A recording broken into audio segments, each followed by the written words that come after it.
Assalamualaikum warahmatullahi wabarakatuh. Saya Alvina Ramadhani dari kelas 11 MIPA 1. Di sini saya akan menjelaskan tentang suhu, kalor, dan perpindahan kalor.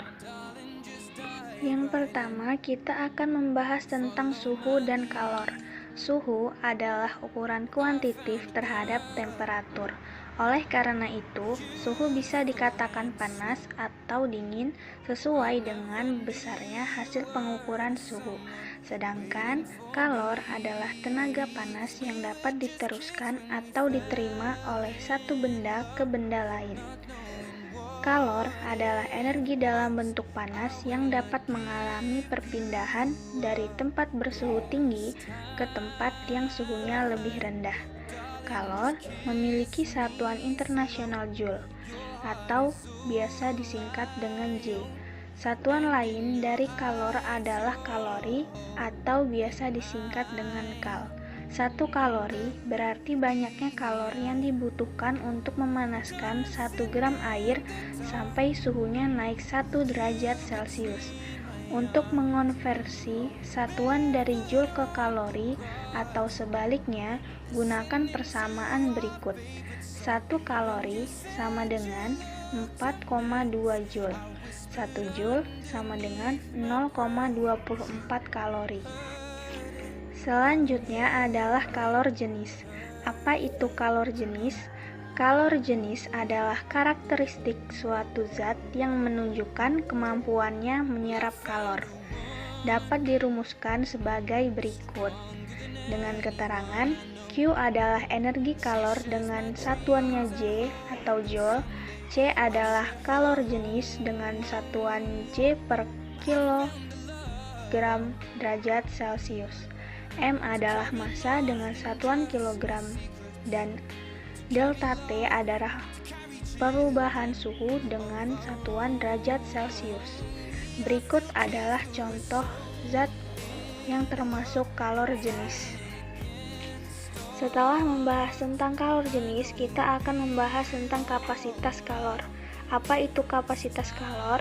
Kapasitas kalor adalah banyaknya energi yang diperlukan untuk menaikkan suhu zat sebesar 1 derajat Celcius.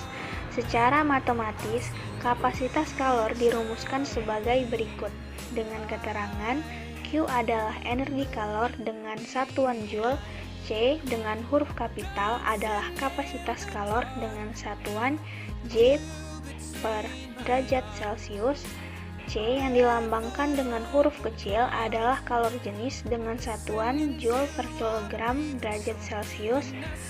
M adalah massa dalam satuan kilogram dan delta T adalah perubahan suhu dengan satuan derajat Celcius. Ketika kita membahas tentang kalor, pasti kita akan menemukan istilah asas Black.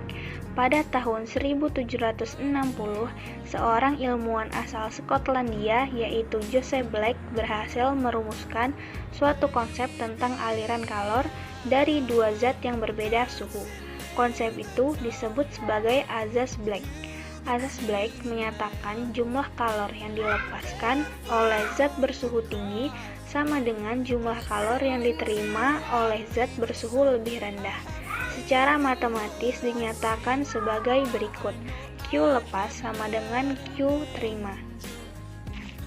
Kemudian kita akan membahas tentang perpindahan kalor.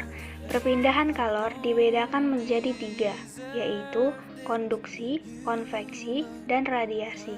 Adapun perbedaan ketiganya adalah sebagai berikut. Yang pertama adalah konduksi.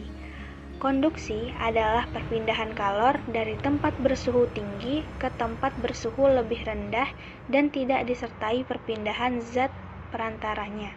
Artinya, terjadi pertukaran energi kalor secara langsung.